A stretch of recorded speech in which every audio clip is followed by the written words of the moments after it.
उसे अब जीने का कोई हक नहीं है। छोड़े। जिहान रुको। जिहान। भाई वो आदमी गायब है, हमारे हाथ से निकल गया। अगर इसमें तुम्हारा कोई ताल्लुक निकला तो याद रखना। बस भी कर दें, हर गलती का इल्जाम मुझ पर मत दिया करें। कोशिश करें कि मसले की जड़ तक पहुंचे।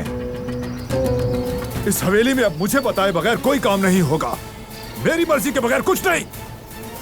दोबारा कभी ऐसा कुछ हुआ तो कोई नहीं बचेगा, समझ गए तुम सब? दुश्मन हमारे घर के अंदर घुस आया है। तुम भी अपनी आंखें खुली रखना कदर, बहुत मोहतात रहने की जरूरत है।